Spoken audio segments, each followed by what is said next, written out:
Good evening. I'm Pedro Hazel Jr. I'm Steve Ferguson. And welcome to another edition of Sportslines Plus. Now, if you like what you see, hit the subscribe button, hit the like button, and then hit the subscribe button. The NBA Finals are set. The Boston Celtics and the Dallas Mavericks are in. The game one starts Thursday. Yes, it starts Thursday night in Boston. The Celtics and the Dallas Mavericks.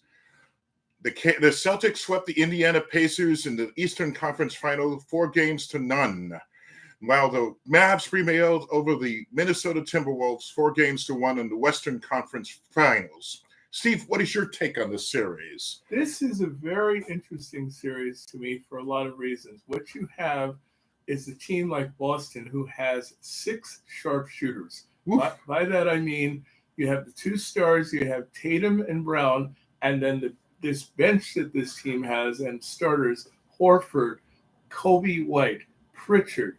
They have amazing shooters, 5-6 guys who can shoot the 3 at will. But Dallas counters with Luka Doncic, who is clearly one of the best players in the game. Yes, indeed, yeah. And Kyrie Irving, who is the only player on Dallas that has championship experience. Yeah. Now, I find it interesting because Boston is not a team that you normally think of as a good defensive team. They play defense when they have to, but I think Dallas, because of Luka Doncic's ability to break down defenses and pass, will make the game more interesting for Dallas. My question with Dallas is, you don't have Tim Hardaway Jr. That's a huge part of their team they're missing. And he's probably been hurt for a long time this year because his name hasn't even been mentioned in the postseason. That would have been great if they had him as the third outside weapon to go at what they have. But what they do have is a very lively young center whose last name is Lively. He played at Duke last year as a freshman starting in the NBA. But what he has is the ability to block shots and rebound. Al Horford. That's the name from a long time. 36 years old. He's been around the NBA almost forever. His father, you may remember, Tito Horford. Really great player for Houston. But Al Horford is not a great defender. What he is a great shooter. Yes. Now, what you can do, perhaps, if you're Dallas, is attack him defensively. Right. Now, Lively's not known for being a great shooter at this stage of his career, but because he has great leaping ability and shot blocking ability, he may cause some problems for Boston. He's a good rebounder as well. If Dallas has those 2 players they have, particularly Irving and Doncic, if they have a crazy games where they score 45, 50 points, then they're going to give Boston a hard time. I was going to say, what would happen if the Mavericks win and you just answered my question. I think one or both of them have to have incredible good games, and both of them are capable of doing it. Remember, as I said to you, Irving was a star on the Cleveland Cavaliers when they had LeBron James. Oh, yeah. And he actually was the one who took the last shot in that game. LeBron gets the credit for passing to him, but he's the one who took the last shot. He's a terrific clutch player. He's a bit of a head case, as we all know, but right now, his head is on about as straight as I've seen it. And he's one of the most creative guards in the NBA. Luka Doncic, I'm very interested to see how he plays because he's never played under this kind of pressure. He's played in the Western Conference Finals. He's been a star for the Dallas Mavericks for years, the star. But can he stand up to the pressure that Boston will put on him? They may double team him or Irving to see if they can get the ball out of their hands because I'm not sure what Dallas has behind them to help them. They have other players, but none of them are what I would call star players. But collectively, if they play well and Doncic or Irving or both of them have great games, then this could be a very interesting series. Yes, indeed. Now, the Celtics will win if?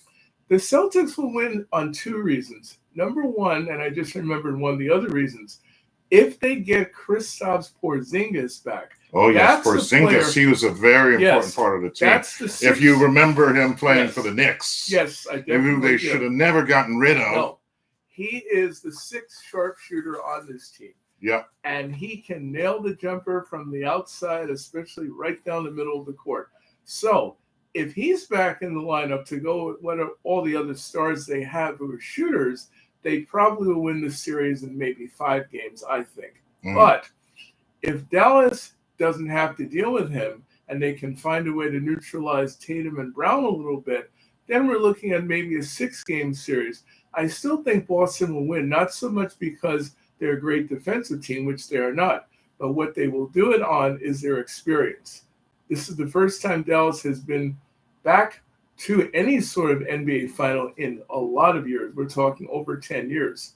Whereas Boston is battle-tested. They have been there quite a bit, and now we're feeling like it's going to finally happen. Everything in the NBA, and it has to do with a lot of these teams that get into championships, that win championships. They usually, with NBA, NHL, it's even in MLB, it's usually NFL too. Yeah. It's experience. It's experience. Playoff experience. Usually the teams with a lot of playoff experience, on average, teams with a lot of experience, they tend to have the better shot of winning. Yeah. If you're battle tested. One other point I should bring up. The fact is that Kyrie Irving used to play for Boston. Those fans hate his guts. But Kyrie Irving is the kind of athlete, the more you criticize him and boo him, the better he is. So this Boston team better watch themselves, because Kyrie Irving is capable of having a 50-point game on Boston. And if he does that, he and Luka could lead that team possibly to a championship. But I don't think they have quite enough around them to do it. But I'm looking at a 6-game series. I think Boston will probably win because of their experience, but Dallas might give them a better battle than they think. Well, we'll see. We'll see. The Rangers lost to the Florida Panthers 2-1 in Game 6 of the NHL Eastern Conference Finals Saturday night to end their season, as they lost the series 4-2. The Panthers play the Edmonton Oilers in the Stanley Cup Finals beginning next Saturday. The Oilers winning their series against the Dallas Stars 4-2. Steve, what is your assessment of the series and of the Rangers in general? Wow. Well, I'm sorry to tell Ranger fans, we all love this team. Yeah. We really thought they were going to get to the NHL Finals.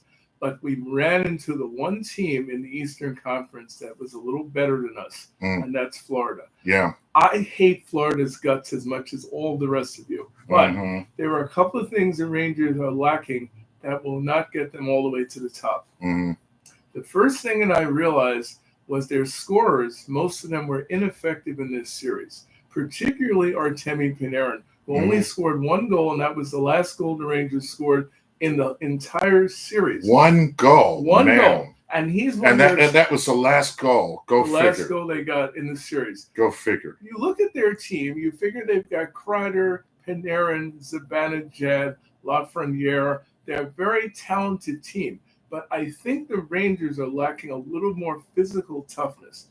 That's what Florida did to them. Yep.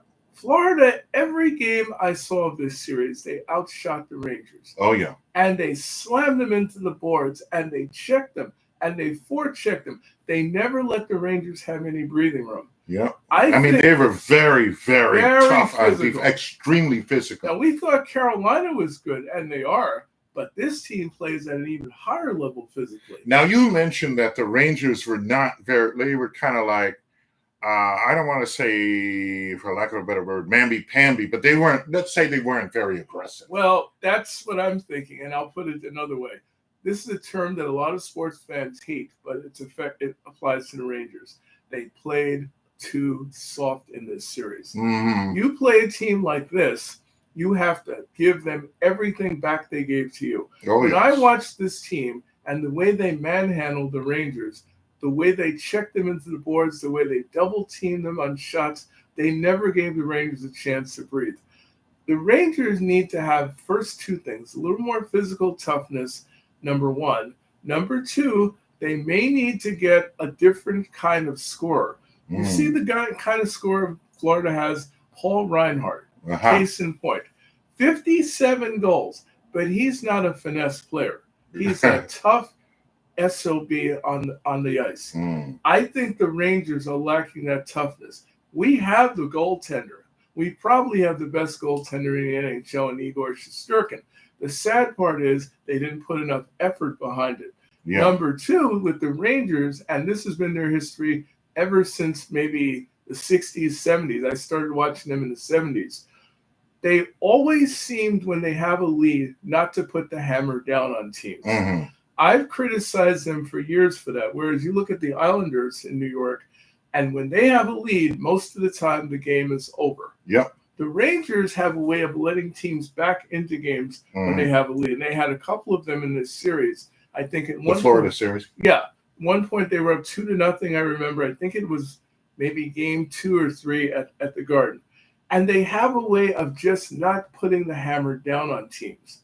They need to get physically tougher. They need to play meaner hockey, and I think they may have to go and get some of those players in a trade. Yes. I might be willing, and I know a lot of you love Panarin, I might be willing to trade him to get 2 or 3 guys who you'd prefer to probably as goons, but the Rangers need some of those. A goon, yes. They have Rempe. Matt Rempe's a very nice player. He's Yeah. hard-hitting, aggressive, has some ability to score. We need 2 more, 3 more guys like that. Yeah. And I think if the Rangers get just a little physically tougher, they might be able to get to the finals. A footnote to the NHL finals. The Edmonton Oilers, as we said, are going to be in the NHL finals. If they win, they'll be the first Canadian team in 31 years to win a Stanley Cup. It is amazing, first of all, that you just quoted that stat. You're correct. 31 years, no Canadian hockey team has won the Stanley Cup. And this is their national sport. Exactly. So let's say, first of all, we're happy for Edmonton because we see Wayne Gretzky on TNT doing the games. Mark Messier has been working with Steve Levy and PK Subban. Of course, Messier and Gretzky were Ranger teammates for the 94 Cup. So for Edmonton, I'm thrilled they got to the finals. They've waited a long time to get back here. I do think they have a chance, but this Florida team is so physically tough. Mm-hmm. I don't know if anybody right now can beat them. And I know the Edmonton Oilers have 2 really good scorers on that team. They have a guy named Draisaitl, and they have Connor McDavid, who is an absolute freak on offense. But the way this team attacks you defensively and forechecks you, they're going to have to be terrific in this series to beat this team. Right now, if you ask me, I don't see Edmonton beating this team. Maybe they'll win 1 game, maybe 2. Yeah. But that's about it. I don't think they can beat this team. There's a physicality that team has that I have not seen any other team in the NHL have this year. And I watched the Edmonton-Dallas game last night so I could get a read on Edmonton. They're a good team. They're physical. They've got good goaltending. But when they have to deal with Florida, they better be on their game from the minute the puck is dropped. Yeah. Because that team is relentless with a capital R. Oh, yeah. Moving from hockey to college sports, the NCAA and its leagues are moving forward with a multi-billion-dollar agreement to settle 3 pending antitrust suits. The NCAA will pay more than $2.7 billion in damages over 10 years to past and current athletes, sources told, according to ESPN. Sources say the parties have also agreed to a revenue-sharing plan, allowing each school to share up roughly $20 million. Actually, it's $20 billion. Billion. That should be $20 billion. My apologies. $20 billion per year with its athletes. And there are 5 different divisions, 5 different conferences. The ACC, Big 10, Big 12, SEC, and Pac-12. They voted to accept the general terms laid out in a document. Notre Dame has also agreed to the settlement. Now, what do you think about all? Percy, what do you think about all of this? Well, Steve? I mean, it's not that simple. It's not that simple. First of all, let me just say, for years, probably a lot of us knew that the college athletes were getting money under the table. Yes. And what I like about this is now it's out in the open. They Mhm. are going to get paid. But there are a lot of questions I have about this. Number one, how is this money going to be distributed to the smaller schools? Number one. Oh, yes. That's And the another number thing. two question I have is, yeah, you're giving money to the athletes that played up until 2021. But if you're at a smaller school, how many stars do you have? That's good. And the question then is, how much money are the other athletes you have going to get distributed to them? Yeah. And in the women's side, it might even be more of a question. Because, women's sports are much smaller, obviously. That's right. Yeah. Now, the WNBA, for example, has increased the interest level in women's sports in general, but it's still considered the secondary part of the way things are done in sports. Yeah. So while I like the idea on paper, it sounds good. It's good to hear that some of these players who are stars and were stars are getting paid, but there's a lot of question about how this is all going to work. Yeah. And this may take years to figure out. Yes, it will. I think it will. Yeah, because you're looking at, let's say, a team like Alabama or Notre Dame or USC, for example. They have had star after star after star at those schools. Oh, yeah. They're going to be able to distribute the money probably more evenly than, let's say, Idaho St. State, Joseph, yeah. St. Joseph's, or some school of that nature. Yeah. How do you figure out the money? How do you align all of that money? Yeah. And then there are schools that aren't going to go along with this either. That's true. And then the question is, how many athletes will want to go to those schools when they say, we're not paying you the money because we can't afford to do it? In other words, you're opening up a can of worms with this. Yes. Thing, like I said, we've been talking about it. People have been talking about it. Well, we've been talking about it for years. Yeah. College students should be paid, which is fine. And instead of doing it under the table, right? It looks fine at first. We've always said they should be paid. Exactly. It's just that, and I was thinking to myself, what about the smaller schools? Like you're putting it up, you're doing it now. Yeah, exactly. And so that's a sad reality because this should have been done. Something like this should have been discussed and talked about years ago. Yeah. It's sad that it's taken this long. But the problem you have also is the states are the ones who are really controlling this. Mm-hmm. A state like California, yeah, they'll probably be able to distribute the money much better. But if you're talking Idaho, Wyoming, South Dakota, places like that. Small populations, right. Alaska, yeah. Right, where maybe they had 2, 3, 4 stars over, let's say, a 10-year period. Mm-hmm. And who knows how many they've had, yeah. for example. So how do you then decide who the stars are in those teams? Yeah. And even in the larger schools, you could argue, okay, let's say you have a great quarterback. Let's say it's USC and they have Caleb Williams. He's getting the money. But you have wide receivers and you have running backs and you have defensive backs. Some of them are really good players. Maybe they weren't top 10 in the draft, but they're still stars. Mm-hmm. How do you determine who the stars are in these teams? Yeah.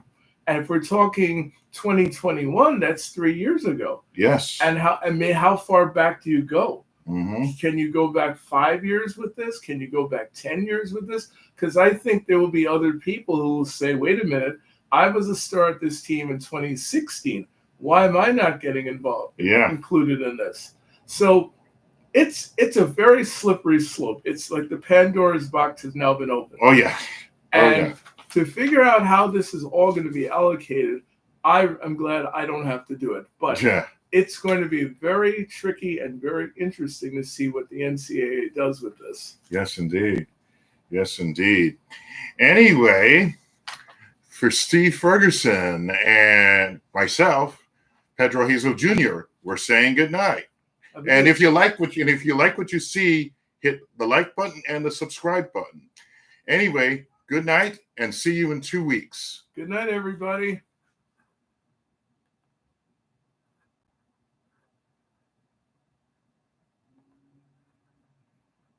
How do you think it went?